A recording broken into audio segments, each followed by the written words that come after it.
ప్రియ సహోదరులారా, జగద్రక్షకుడు మన ప్రభు అయిన యేసుక్రీస్తు నామంలో మీకు శుభములు. పరిశుద్ధ గ్రంథం బైబిల్ గ్రంథంలో నుంచి కొన్ని దేవుని మాటలు చదువుకుని దైవవాక్య ధ్యానం చేద్దాం.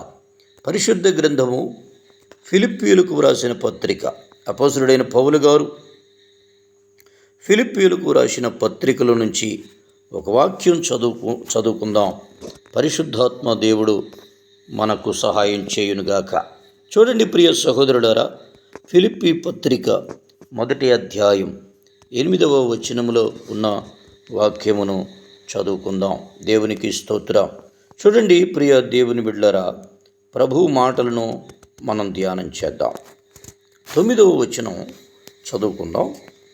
7, 8, 9 వచనాలు ఆ యొక్క వాక్యాలు వరుసగా చదువుకుంటూ వస్తే పౌలు గారు ఈ ఫిలిప్పీ సంఘానికి తన హృదయంలో ఉన్నటువంటి మాటలను ఎలా తెలియచేస్తూ ఉన్నారు అనేది మనం చదువుకుంటూ వస్తాం. చూడండి 9వ వచనంలో ప్రత్యేకంగా వారి విషయమై, ఫిలిప్పీ సంఘం విషయమై ఏమని ప్రార్థన చేస్తూ ఉన్నారు అనేది పౌలు గారు తెలియచేస్తూ ఉన్నారు. చూడండి, నా ప్రార్థన ఏమిటంటే దేవుని మహిమ స్తుతుల కోసం మీరు క్రీస్తు యేసు వల్ల కలిగే నీతి న్యాయాల ఫలాలతో నిండి ఉండి క్రీస్తు దినం వరకు నిష్కపటులై ఏ అభ్యంతరము కలిగించని వారై ఉండేలా ఏవి శ్రేష్టమో వాటిని మెచ్చుకోవడానికి మీ ప్రేమ, తెలివి అన్ని రకాలైన వివేచనతో అంతకంతకు వృద్ధి చెందుతూ ఉండాలి. దేవునికి స్తోత్రం. హల్లెలూయా. ఇక్కడ పౌలు గారు సంఘం కొరకై ప్రార్థిస్తూ ఉన్నారు. సంఘం కొరకు ప్రార్థన చేస్తూ ఉన్నారు. చూడండి, దేవునికి స్తోత్రం. సంఘము కొరకై పౌలు భక్తుడు ప్రార్థన చేస్తూ ఉన్నారు. చూడండి, ఏమని ప్రార్థన చేస్తూ ఉన్నారు? క్రీస్తు యేసు వల్ల కలిగే నీతి న్యాయాలు. చూడండి, క్రీస్తు యేసు వలన కలిగే నీతి న్యాయాలు, ఆయన ద్వారా మాత్రమే దేవునికి అంగీకారమైన ఫలాలు కలుగుతాయి. చూడండి, మనకు దైవ సంబంధమైనటువంటి ఫలభరితమైన ఆత్మీయ జీవితం కావాలి అంటే యేసు ప్రభు సెలవిచ్చినటువంటి మాట. యోహాను సువార్త 15వ అధ్యాయం 4-5 వచనాల్లో వాక్యం ఇలా వ్రాయబడి ఉంది. నాలో నిలిచి ఉండండి, నేను మీలో నిలిచి ఉంటాను. తీగ దానంతట అదే ఫలించదు, అది ద్రాక్ష చెట్టులో నిలిచి ఉండాలి. అలాగే నాలో నిలిచి ఉండకపోతే మీరు ఫలించలేరు. ద్రాక్ష చెట్టును నేను, తీగెలు మీరు. ఎవరైతే నాలో నిలిచి ఉంటారో, నేను ఎవరిలో నిలిచి ఉంటానో వారు సమృద్ధిగా ఫలిస్తారు. నాకు ఏరుగా ఉండి మీరు ఏమీ చేయలేరు. దేవునికి స్తోత్రం. హల్లెలూయా. చూడండి, ఇక్కడ భక్తుడు అంటున్నాడు, క్రీస్తులో ఎవరైతే నిలిచి ఉంటారో, క్రీస్తు ఎవరైతే నిలిచి ఉంటాడో వారు ఫలించేవారుగా ఉంటారు అని మనం చదువుతున్నాం. చూడండి, ఈ వచనాలను మనం చూస్తే నిలిచి ఉండడం అని అంటే ఒకే చోట ఉండడం. ఇక్కడ యేసు ప్రభువు సంఘము ఒకే చోట ఉండాలి, ఒకే చోట ఉండాలి. దేవునికి స్తోత్రం. అంటే విశ్వాసులు నిలిచి ఉండవలసిన ఒకే చోటు క్రీస్తులో, ఆయన ప్రేమ అనే నేలలో మొక్కల్లాగా నాటుకొని ఉండాలి. దేవునికి స్తోత్రం. విశ్వాసులు నిలిచి ఉండే ఒకే చోటు క్రీస్తులో నిలిచి ఉండాలి, క్రీస్తులో నిలిచి ఉండాలి. అప్పుడు ఆయన ప్రేమ అనే నేలలో మనము నాటబడతాము, ప్రేమ అనే నేలలో నాటబడతాము. చూడండి, మీరు ప్రేమలో పాతుకొని స్థిరపరచబడి అని ఎఫెసీ పత్రిక సెలవిస్తూ ఉంది. 3వ అధ్యాయం 17వ వచనంలో మీరు ప్రేమలో పాతుకుని స్థిరపడి. కాబట్టి ప్రేమ అనే నేలలో మనం నాటుకోవాలి. ఆయన శరీరంలో అవయవాల్లాగా మనము నాటుకోవాలి. ఆయన శరీరంలో అవయవాల వలె మనం నాటుకోవాలి. 1 కొరింథీ 12వ అధ్యాయం 12-13 వచనాలు చెప్పినాయి కదా, శరీరం ఒకటే అయినా దానికి అనేక అవయవాలు ఉన్నాయి. ఆ ఒకే శరీరానికి అనేక అవయవాలు ఉన్నా అవి అనేకమైన అన్నీ ఒకే శరీరంగా ఉన్నాయి. శరీరంలో అవయవాలన్నీ కూడా ఒకే శరీరం అని ఎలాగూ పిలువబడుచు ఉన్నాయో సంఘం అనేది యేసుక్రీస్తు ప్రభుల వారిలో ఒకే సంఘముగా అది క్రీస్తుకు చెందినదిగా ఉండడాన్ని ఇక్కడ ప్రభు కోరుతూ ఉన్నారు. దేవునికి స్తోత్ర. కనుక ప్రియ సహోదరులారా, మనం ఆయన శరీరంలో అవయవాల్లాగా కలిసిమెలిసి ఉండాలి. ఆయన ఆలయంలో రాళ్ల వలె మనం కలిసిమెలిసి ఉండాలి. దేవునికి స్తోత్రం. మనం శరీరంలో అవయవాలం, ఆయన దేవాలయంలో సజీవమైన రాయి. చూడండి, ఎఫెసీ పత్రిక 2వ అధ్యాయం 20వ వచనం వాక్యం చెప్తుంది కదా, క్రీస్తు రాయబారులు ప్రవక్తలు వేసిన పునాది మీద మీరు కట్టబడి ఉన్నారు. దానికి యేసుక్రీస్తే ముఖ్యమైన మూలరాయి. ఆయనలో ఈ కట్టడం అంతా ఒక భాగంతో ఒకటి చక్కగా కుదిరినది. ఇది ప్రభువులో పెంపారుతూ పవిత్ర దేవాలయంగా రూపొందుతూ ఉంది. దేవుని ఆత్మలో దేవునికి నివాసంగా ఆయనలో మిమ్ములను కూడా నిర్మించడం జరుగుతూ ఉంది. దేవునికి స్తోత్ర. కనుక సంఘమంతా దేవుని దేవాలయంలో సజీవమైన రాళ్ళు, ఆయన శరీరములో అవయవాలు ఎలా ఉండాలి అని భక్తుడు దేవునికి ప్రార్థన చేస్తూ ఉన్నాడు. ఏం చేస్తున్నాడండి? దేవునికి ప్రార్థన చేస్తూ ఉన్నాడు. దేవునికి స్తోత్ర. హల్లెలూయా. కనుక నీతి న్యాయాల ఫలాలతో నిండి ఉండాలి అని ఇక్కడ భక్తుడు ప్రార్థన చేస్తూ ఉన్నాడు. ఏంటి మనం కలిగి ఉండవలసినటువంటి నీతి న్యాయాలు అని చూస్తే చూడండి, హెబ్రీ పత్రిక 12వ అధ్యాయం 11వ వచనం. ఏదైనా శిక్ష జరుగుతూ ఉంటే అది దుఃఖకరమే అనిపిస్తుంది కానీ సంతోషకరం కాదు. అయినా దానివల్ల శిక్షణ పొందిన వారికి తరువాత అది శాంతితో కూడిన న్యాయశీలం అనే ఫలం ఇస్తుంది. దేవునికి స్తోత్రం. శాంతితో కూడిన న్యాయశీలం అనే ఫలం ఇస్తుంది. కనుక దేవుని మాటలు మనకు ఏమని తెలియజేస్తున్నాయి అంటే, నీతి న్యాయాల ఫలాలతో భక్తులు ఉండాలి. దేవుడు నీతి కలిగిన వారుగా, న్యాయవంతుడుగా దేవుడు ఉండేటప్పుడు మనము క్రమశిక్షణ మార్గంలో నడిపించబడుతూ ఉంటాం. అప్పుడు మన ప్రవర్తన ఫలం మన దగ్గరికి వస్తుంది. మనం మంచివారం కాకపోవడం చేత మన చెడుగు మన ఎదుట దేవుడు తెలియచేసేవారుగా ఉంటారు. అయితే కానీ ఆయన తన యొక్క సన్నిధి కాంతిని నా మీద నీ మీద ప్రకాశింపచేయుటను బట్టి దేవుడు ఎలాగ ఉంటారు అని అంటే, నీలో దైవ కార్యాలు చేసేవారుగా ఆయన ఉంటారు. దేవునితో సరి అయిన సంబంధం నీవు కలిగినటువంటి వ్యక్తిగా దేవుడు చేసేవారుగా ఉంటారు. దేవునికి స్తోత్ర. హల్లెలూయా. కనుక దేవుని వాక్యం అంటూ ఉంది, నీతి న్యాయాలు అనే ఫలాలతో నిండి ఉండండి అని వాక్యం చెబుతోంది. ఈరోజు మనం ఆత్మ సంబంధమైన ఫలాలను కలిగిన వారంగా ఉన్నామా? మత్తయి సువార్త 7వ అధ్యాయం 17వ వచనంలో వాక్యం ఈ విధంగా చదువుకుంటాం. ఏమని ఉంది? ఈ విధంగా ప్రతి మంచి చెట్టుకు మంచి పండ్లు కాస్తాయి, మంచి చెట్టుకు మంచి పండ్లు కాస్తాయి. కనుక మంచి పండ్లు ఫలించే వ్యక్తిగా మనం ఉండాలి అని కోరుకుంటే దేవునికి స్తోత్ర. మనం క్రీస్తు యేసు యొక్క వలన కలిగే నీతి న్యాయాల ఫలాలతో నిండి ఉండే బిడలంగా ఉండాలి. క్రీస్తు యేసు వల్ల కలిగే నీతి న్యాయాల ఫలాలు కలిగి ఉండే బిడలంగా ఉండాలి. దేవునికి స్తోత్ర.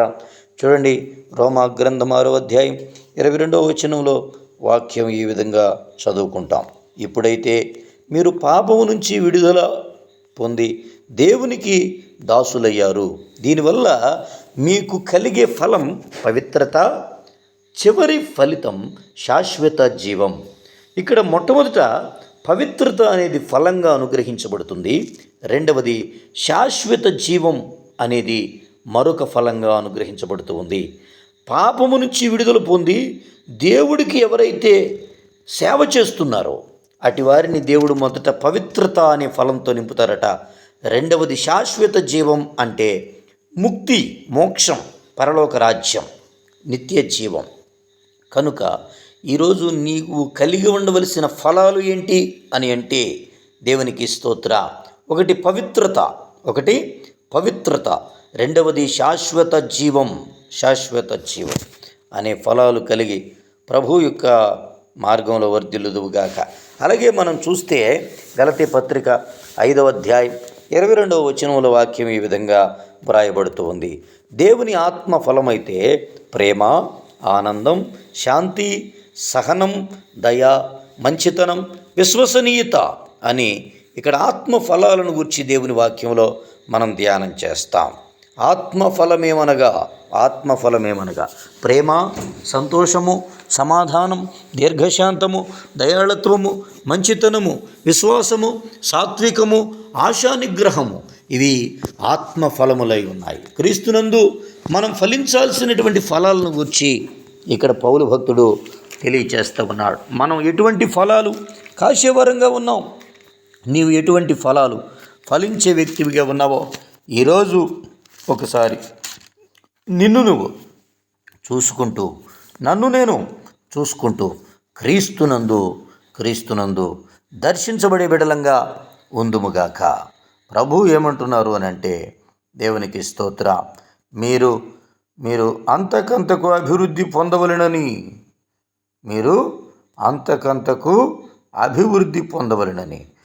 శ్రేష్టమైన కార్యములను వివేచింపగలవారగుటకు మీ ప్రేమ తెలివితోనూ సకల విధములైన అనుభవ జ్ఞానముతోనూ కూడినదై అంతకంతకు అభివృద్ధి పొందవలెనని, ఇందువలన దేవునికి మహిమయు స్తోత్రమును కలుగునట్లు మీరు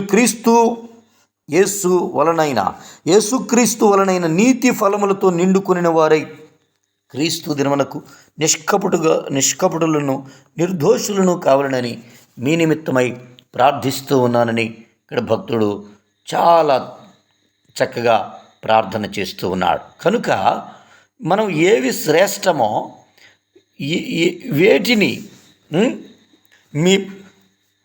మీరు శ్రేష్టమైన కార్యములను వివేచింపగలవారగుటకు అని వాక్యం చెబుతుంది. మీరు శ్రేష్టమైన కార్యములను వివేచింపగలవారగుటకు. విశ్వాసులుగా ఒకే సంఘంలో ఉంటున్న వారి జీవితాల గురించి పౌలు వ్రాస్తూ ఉన్నాడు.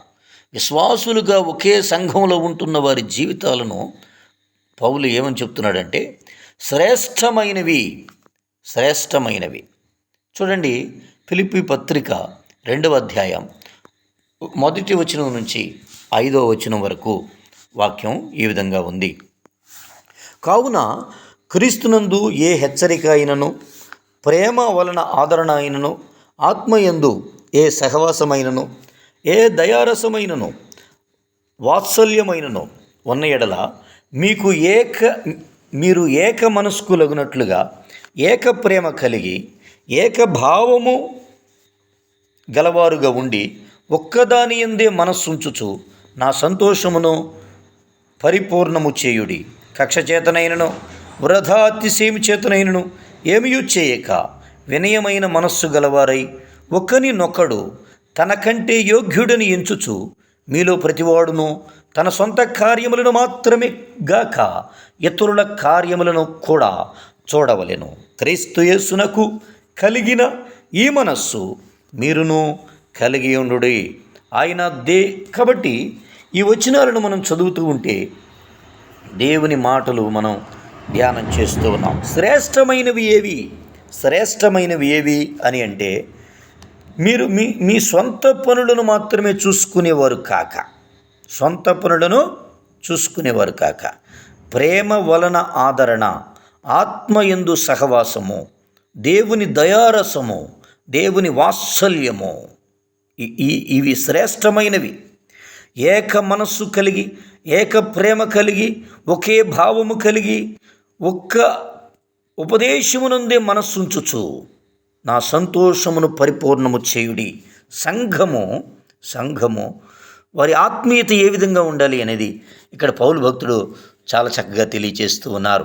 చూడండి ప్రియమైన దేవుని బిడ్డలారా, ప్రేమ వలన ఆదరణ, ప్రేమ వలన నిజమైన ఆత్మీయుడికి ఉండే లక్షణాలను ఈ వచన భాగాలు చాలా స్పష్టంగా తెలియచేస్తూ ఉంటాయి. నిజమైన ఆత్మీయుడికి ఉండే లక్షణాలు, ఆత్మీయతకు నిర్వచనం ఈ మాటలండి. ఆత్మీయుడికి నిజమైన నిర్వచనం, అతడు ప్రేమ వలన పొందే ఆదరణ, ఆత్మయందు అతడు కలిగి ఉండే సహవాసం, క్రీస్తు దయారసం, క్రీస్తు వాత్సల్యం అతడు కలిగి ఏక మనస్సు, ఏక ప్రేమ, ఏక భావం, ఒక్కదాని యందే మనస్సు ఉంచే స్వభావం కలిగి అతగాడు ఏం చేస్తాడు అని అంటే, మీలో ప్రతివాడు తన సొంత కార్యములను మాత్రము కాక ఇతరుల కార్యములను చూడాలి. అంటే ఇతరుల రక్షణార్థమై, ఇతరుల శ్రేయస్సు కోరి, ఇతరుల సంక్షేమాన్ని కోరి, ఇతరుల ఆత్మీయ అభివృద్ధిని కాంక్షించి ప్రతి భక్తుని యొక్క శ్రేయస్సు కోరేవాడుగా విశ్వాసి ఉండాలి. దేవునికి స్తోత్రం. యెహోవా యందు భయభక్తులు కలిగిన వారు ఒకరితో ఒకరు మాట్లాడుకొనుచుండగా యెహోవా చెవియొగ్గి ఆలకించును. దేవునికి స్తోత్రం. క్రీస్తునకు కలిగిన ఈ మనస్సు మీరును కలిగి ఉండి ఇతరుల కొరకు, వారి ఆత్మీయ అభివృద్ధి కొరకు మనం ఎంతగా క్రీస్తు కోసం పనిచేసే వరంగా ఉంటామో అది దేవుని వద్ద ఫలాలను పండించేదిగా, ఆయన ప్రతిఫలాలను పొందుకునేటట్లు చేసేదిగా ఉన్నది అని పౌలు భక్తుడు ఇక్కడ మనకు మాదిరిని చూపిస్తూ ఉన్నారు. కనుక ఇక్కడ మనం కలిగి ఉండే ప్రేమ అది ఎలాగ ఉండాలి? దేవుని పట్ల, సాటి విశ్వాసుల పట్ల, మానవాళి అంతటి పట్ల వారికి ఉన్న ప్రేమ అది క్రీస్తు ప్రేమ. ఒకటి పరమాత్ముడైన దేవుని పట్ల, 2 విశ్వాసుల పట్ల, 3వది సాటి మానవాళి పట్ల. కాబట్టి ఈ ప్రేమ అనేది భక్తుని క్రీస్తుతో నడిచేలా చేస్తూ ఉంది. యేసుతో అంటుకట్టబడిన వ్యక్తి యేసు ప్రేమ కలిగి ఉంటాడు. యేసు ప్రేమ అది సంఘాన్ని, సమాజాన్ని ఉద్ధరించేది అని వాక్యం స్పష్టంగా తెలియచేస్తూ ఉంది. సంఘాన్ని, సమాజాన్ని ఉద్ధరించగలిగిన శక్తి క్రీస్తు ప్రేమకు మాత్రమే ఉంది. సరి అయిన పద్ధతుల్లో వారి ప్రేమ అభివృద్ధి చెందాలని పౌలు భక్తుని యొక్క కోరిక. నిజమైన ప్రేమ ఏమిటో, దాన్ని ఇతరులకు క్రియారూపంలో ఎలా చూపించాలో మరింతగా వారు తెలుసుకుంటూ ఉండాలి. దేవునికి స్తోత్రం. నిజమైన ప్రేమ అంటే ఏంటో, దాన్ని ఇతరులకు క్రియారూపంలో ఎలా చూపించాలో, మాట చెప్పడం కాదు, క్రియారూపంలో ఇతరులకు దేవుని ప్రేమను చూపించడానికి, దాన్ని సంఘం తెలుసుకొనడానికి పౌలు ఇక్కడ కష్టపడుతూ ఉన్నారు. క్రీస్తును, ఆయన ప్రేమను గురించిన ఎరుకతో విశ్వాసి ఎప్పుడు ఉండాలి అని పౌలు భక్తుడు స్పష్టంగా తెలియజేస్తూ ఉన్నారు. ఎఫెసీ గ్రంథం 3వ అధ్యాయం 17వ వచనంలో వాక్యం ఏమని రాయబడుతూ ఉంది అని అంటే, మీరు ప్రేమలో పాదుకుని స్థిరపడి. 3వ అధ్యాయం 17వ వచనంలో వాక్యం ఏమని తెలియచేస్తూ ఉన్నది అని అంటే, మీరు అంతరంగ పురుషుని యందు శక్తి కలిగి ఆయన ఆత్మ వలన బలపరచబడుతున్నట్లుగా క్రీస్తు మీ హృదయములలో విశ్వాసము ద్వారా నివసించున్నట్లుగా తన మహిమైశ్వర్యము చొప్పున మీకు దయచేయవలెనని మీరు దేవుని సంపూర్ణత యందు పూర్ణులగునట్లుగా ప్రేమ యందు వేరుపాడి స్థిరపడి సమస్త పరిశుద్ధులతో కూడా దాని వెడల్పు, పొడుగు, లోతు, ఎత్తు ఎంతో గ్రహించుకున్నటకు జ్ఞానమునకు మించిన క్రీస్తు ప్రేమను తెలుసుకున్నటకును తగిన శక్తి గలవారు కావాలనని ప్రార్థించుచున్నాను. దేవునికి స్తోత్రం. హల్లెలూయా. చూడండి, ఇక్కడ దేవుని వాక్యం చెబుతుంది కదా, దేవుని ప్రేమ అది ఉన్నతమైనది. దేవుని ప్రేమ ఎటువంటిదండి? ఉన్నతమైనది. క్రీస్తును, ఆయన ప్రేమను గురించిన సంపూర్ణమైన గ్రహింపు ప్రతి విశ్వాసి కలిగి ఉండాలని పౌలు భక్తుడు సెలవిస్తూ ఉన్నారు. క్రీస్తును గూర్చిన ప్రేమ ప్రతి విశ్వాసి సంపూర్ణంగా తెలుసుకునేవాడై ఉండాలి. అటువంటి వాడు ఎలాగుంటాడు అంటే, అంతరంగ పురుషుని యందు శక్తి కలిగి ఆత్మ వలన బలపరచబడుతూ క్రీస్తు మీ హృదయములలో విశ్వాసము ద్వారా నివసిస్తూ ఆయన ఏం చేస్తారు అనంటే, మీరు దేవుని సంపూర్ణత యందు పరిపూర్ణులగునట్లుగా ప్రేమ యందు వేరుపారి స్థిరపడి. దేవుని సంపూర్ణతలో పరిపూర్ణులు కావడం అంటే ఏమిటండి? ఏమిటండి? దేవునికి స్తోత్రం. మొదట దేవుని సంపూర్ణత అంటే ఏమిటో తెలియాలి. ఈ మాటలన్నీ వ్రాస్తున్న పౌలుకు తెలుసా అని అంటే నిశ్చయముగా, ఖచ్చితముగా తెలుసు, సంపూర్ణముగా తెలుసు. కనుకనే ఎంతో లోతైన సత్యాలను, ఎంతో గంభీరమైనటువంటి విషయాలను పౌలు భక్తుడు రచన చేస్తూ ఉంటారు. ఏదో పౌలు ప్రసంగం చేశాడు, పత్రిక వ్రాశాడు అని అంటే అది సామాన్యమైన మాటలు కావు. అవి లోతైన సత్యాలు. క్రీస్తు సంపూర్ణత ఎవరికి తెలుసండి? క్రీస్తు సంపూర్ణత. దేవునికి స్తోత్రం, హల్లెలూయా. పాత నిబంధన గ్రంథాన్ని, ధర్మశాస్త్ర గ్రంథాన్ని పఠించినటువంటి పౌలు, ధర్మశాస్త్ర గ్రంథమునందు గొప్ప ప్రావీణ్యత కలిగినటువంటి పౌలు, దేవునికి స్తోత్రం, దేవుని సంపూర్ణతను క్రీస్తునందు చూస్తూ ఉన్నారు. దేవుని సంపూర్ణతను క్రీస్తునందు చూస్తూ పౌలు భక్తుడు తెలియచేస్తూ ఉన్నాడు. దేవునికి స్తోత్రం. మీరు కూడా అటువంటి సంపూర్ణత కలిగి ఉండడానికి యేసు ప్రభు ఈ లోకానికి మానవాకారుడిగా వచ్చారు అని చాలా స్పష్టంగా పౌలు భక్తుడు ప్రకటిస్తూ ఉన్నాడు. దేవునికి స్తోత్రం, హల్లెలూయా. ప్రియ దేవుని బిడ్డలారా, మనలో ఉన్న ప్రేమ ఎటువంటిది కావాలి? ఆ ప్రేమ, దేవునికి స్తోత్రం, మనలో ఉన్న ప్రేమ ఎటువంటిది కావాలి అని అంటే క్రీస్తు సంపూర్ణత ఎందు పరిపూర్ణులగునట్లుగా. క్రీస్తు సంపూర్ణత ఎందు పరిపూర్ణులు కావాలి అని అంటే ప్రేమయందు వేరుపారి స్థిరపరచబడాలి. ఈ ప్రేమకు పొడుగు ఉంది, వెడల్పు ఉంది, ఎత్తు ఉంది, లోతు ఉంది. ప్రేమకు వెడల్పు ఉంది, పొడుగు ఉంది, లోతు ఉంది, ఎత్తు ఉంది. ఇటువంటి ప్రేమలో మనుషుడు వేరుపారి స్థిరపడాలి. అబ్రహామును ప్రభు అంటున్నారు, ఇదిగో నీవు 4 దిక్కుల చూడుము, నలుదిక్కుల నిన్ను విస్తరింపచేసేదను. అబ్రహాము నలుదిక్కుల దీవించేదనని వాగ్దానము చేసిన దేవుడు ఈ రాత్రి కాలం వాక్యము ద్వారా నాతో మీతో ఒక్కటే మాట్లాడుతూ ఉన్నారు. అది ఏంటి అని అంటే క్రీస్తునకు కలిగిన సంపూర్ణత యందు పరిపూర్ణులగునట్లుగా, దేవుని సంపూర్ణత యందు పరిపూర్ణులగునట్లుగా. దేవునికి స్తోత్రం, హల్లెలూయా. దేవుని సంపూర్ణత యందు పరిపూర్ణులగునట్లుగా క్రీస్తు ప్రేమ కలిగి మనమైన సన్నిధానంలో నడుచుకున్నప్పుడు దేవుడు మనల్ని గొప్ప కార్యాలతో నింపేవారుగా ఉన్నారు. క్రైస్తవ్యములో ఉండే ప్రేమ అమూల్యమైనది. అది పరలోక సంబంధమైనది. పరలోకము నుండి దిగివచ్చే ప్రేమ ఈ ప్రేమ. ఈ ఆత్మ ఫలం ఏంటి అని అంటే ఇది మానవ ప్రేమ కాదు, మానవ మమత నుండి పుట్టుకు వచ్చే ప్రేమ కాదు. ఇది పరలోక ప్రేమ. దీనికి డైమెన్షన్స్ ఉన్నాయి. ఇవి పరలోకపు దేవుని సన్నిధిని భూమి మీద స్థాపించునవి.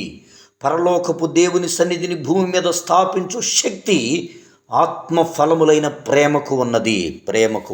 స్తోత్రం, హల్లెలూయా. ప్రభు మాటలను మనం ధ్యానం చేస్తూ ఉంటే ప్రియ సోదరులారా, కనుక మనం ఎటువంటి ప్రేమ కలిగి ఉన్నాం అనేవి ఈరోజు మనం చూసుకోవాలి. ఎటువంటి ప్రేమ కలిగి ఉన్నాం అనేది ఈరోజు మనం చూసుకోవాలి. దేవునికి స్తోత్రం. యేసుప్రభు వాక్యం చెప్తుంది కదా, దేవుని రాకడ వరకు. ఎప్పటి వరకు? దేవుని రాకడ వరకు మీ ప్రేమ తెలివితోను సకల విధములైన అనుభవ జ్ఞానముతోను కూడినదై అంతకంతకు అభివృద్ధి పొందవలెనని, ఇందువలన దేవునికి మహిమయో స్తోత్రమును కలుగునట్లు మీరు యేసుక్రీస్తు వలనైన నీతి ఫలములతో నిండుకొనిన వారై. దేవునికి స్తోత్రం, హల్లెలూయా.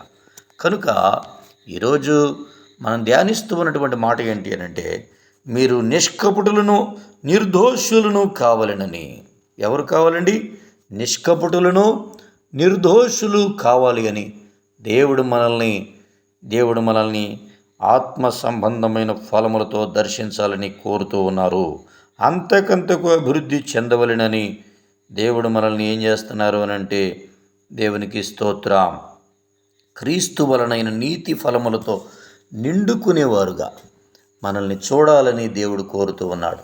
క్రీస్తు వలనైన నీతి ఫలములతో నింపబడిన వారంగా మనం ఉండాలని దేవుని వాక్యం చెబుతుంది.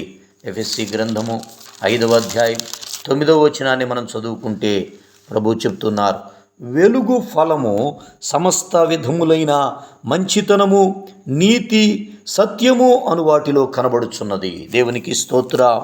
ఇక్కడ మనం చూస్తే ప్రభువునందు మనము వెలుగై ఉన్నాము.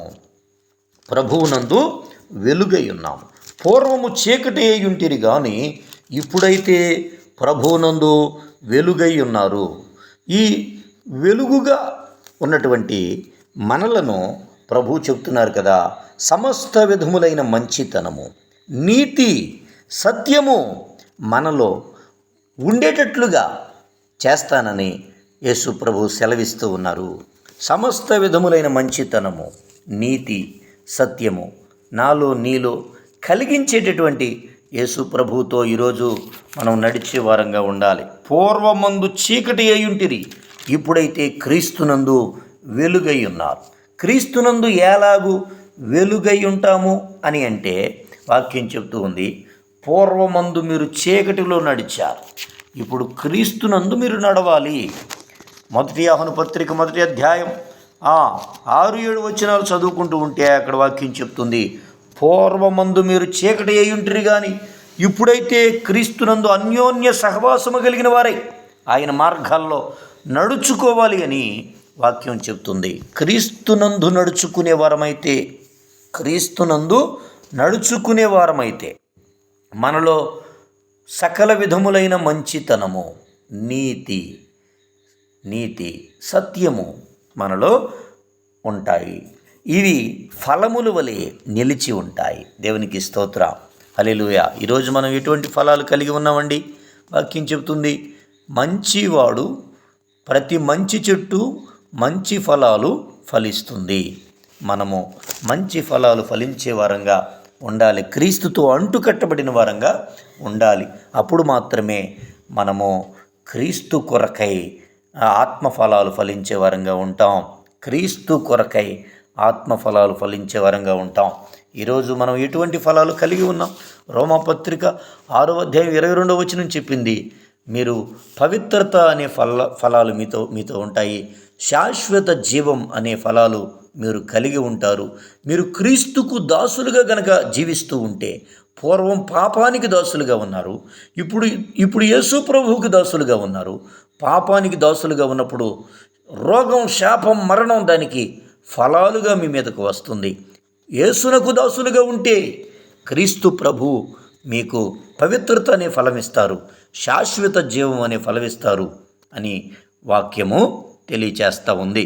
ప్రియమైన దేవుని బిడ్డలారా, మనం ఎటువంటి ఫలాలు ఫలించే వారంగా ఉన్నాం ఒకసారి గమనించుకోవాలండి. చూడండి ప్రియ దేవుని బిడ్డలారా, మనం ఎటువంటి ఫలాలు ఫలించే వారంగా ఉన్నాం. ఆ ప్రకారం సోదరులారా, మీరు మరో వ్యక్తికి అంటే చనిపోయిన వారిలో నుంచి లేచిన క్రీస్తుతో వివాహమయ్యేలా ధర్మశాస్త్రం విషయంలో ఆయన శరీరంతో పాటు చనిపోయారు. మనం దేవుని కోసం ఫలించేందుకు అలా జరిగింది.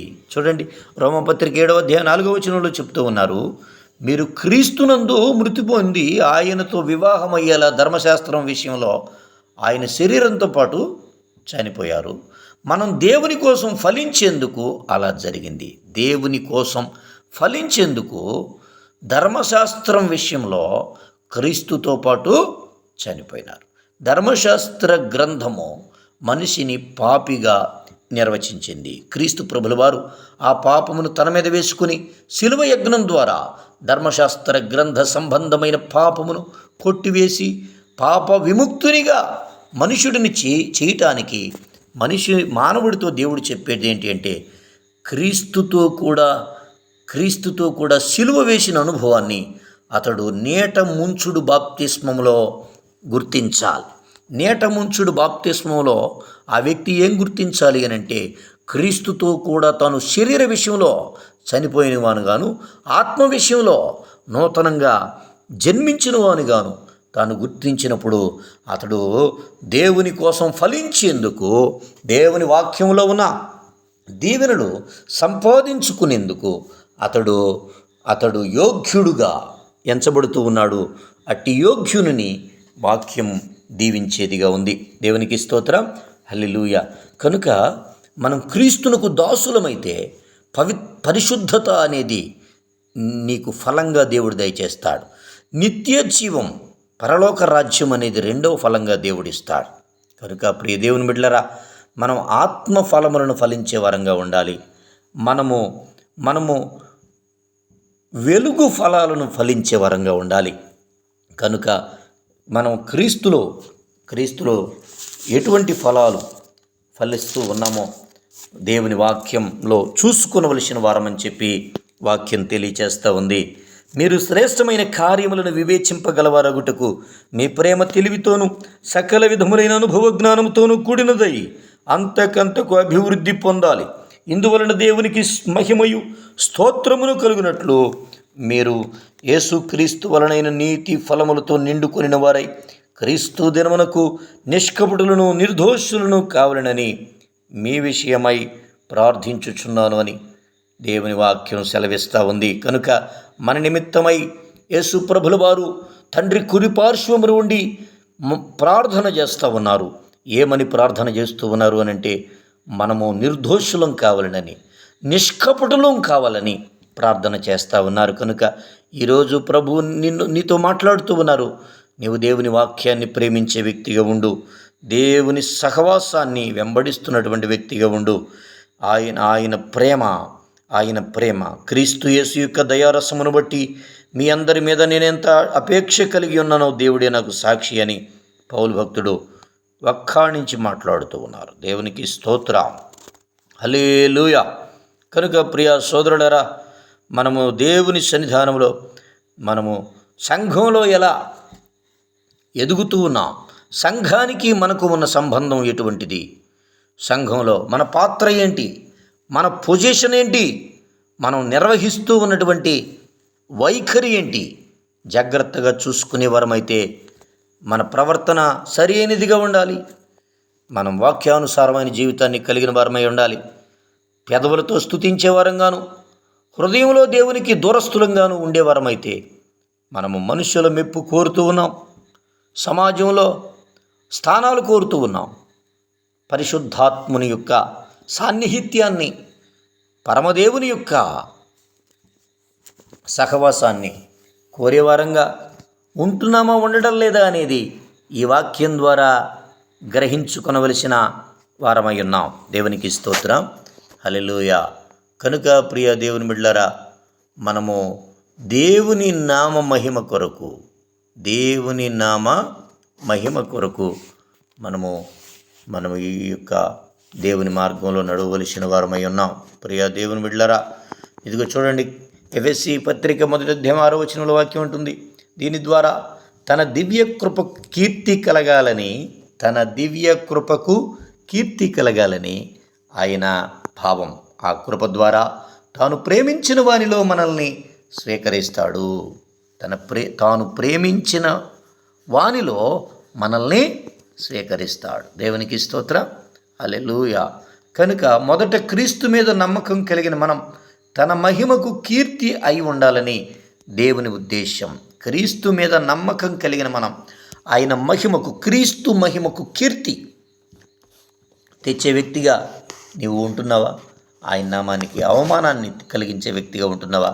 ఒకసారి చూసుకుని క్రీస్తు ప్రేమలో నీవు ఎలా ఎదుగుతూ ఉన్నావు?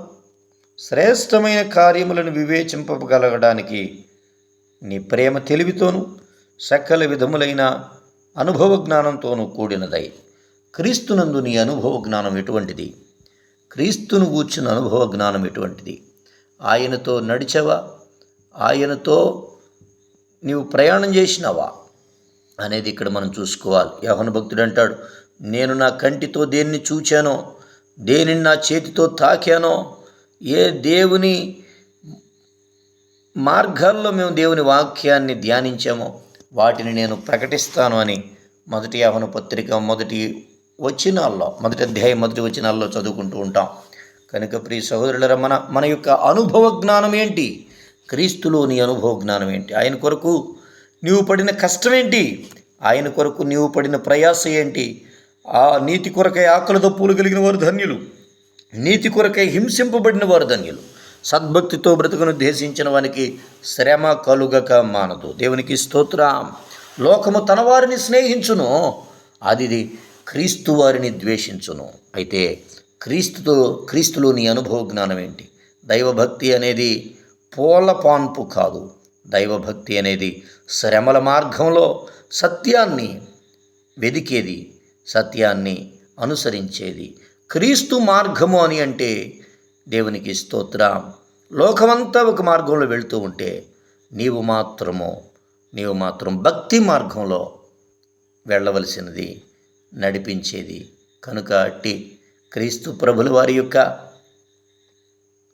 అనుభవ జ్ఞానాన్ని కలిగి ఆ ఆత్మీయమైనటువంటి మార్గంలో చక్కగా నడుస్తూ పరిశుద్ధాత్ముని యొక్క నడిపింపులు కలిగి, నింపుదల కలిగి, పరిశుద్ధాత్ముని యొక్క నాయకత్వం క్రింద ఈ రాత్రి ఎందరూ ఉండాలి అని ఈ వాక్యం చేత ప్రేరేపించబడుతూ ఉన్నారో అట్టి వారందరికీ ఈ వాక్యం యొక్క శ్రేష్టత బోధపడి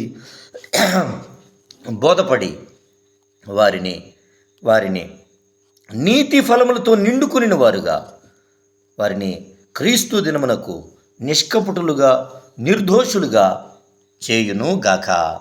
ఆమేన్.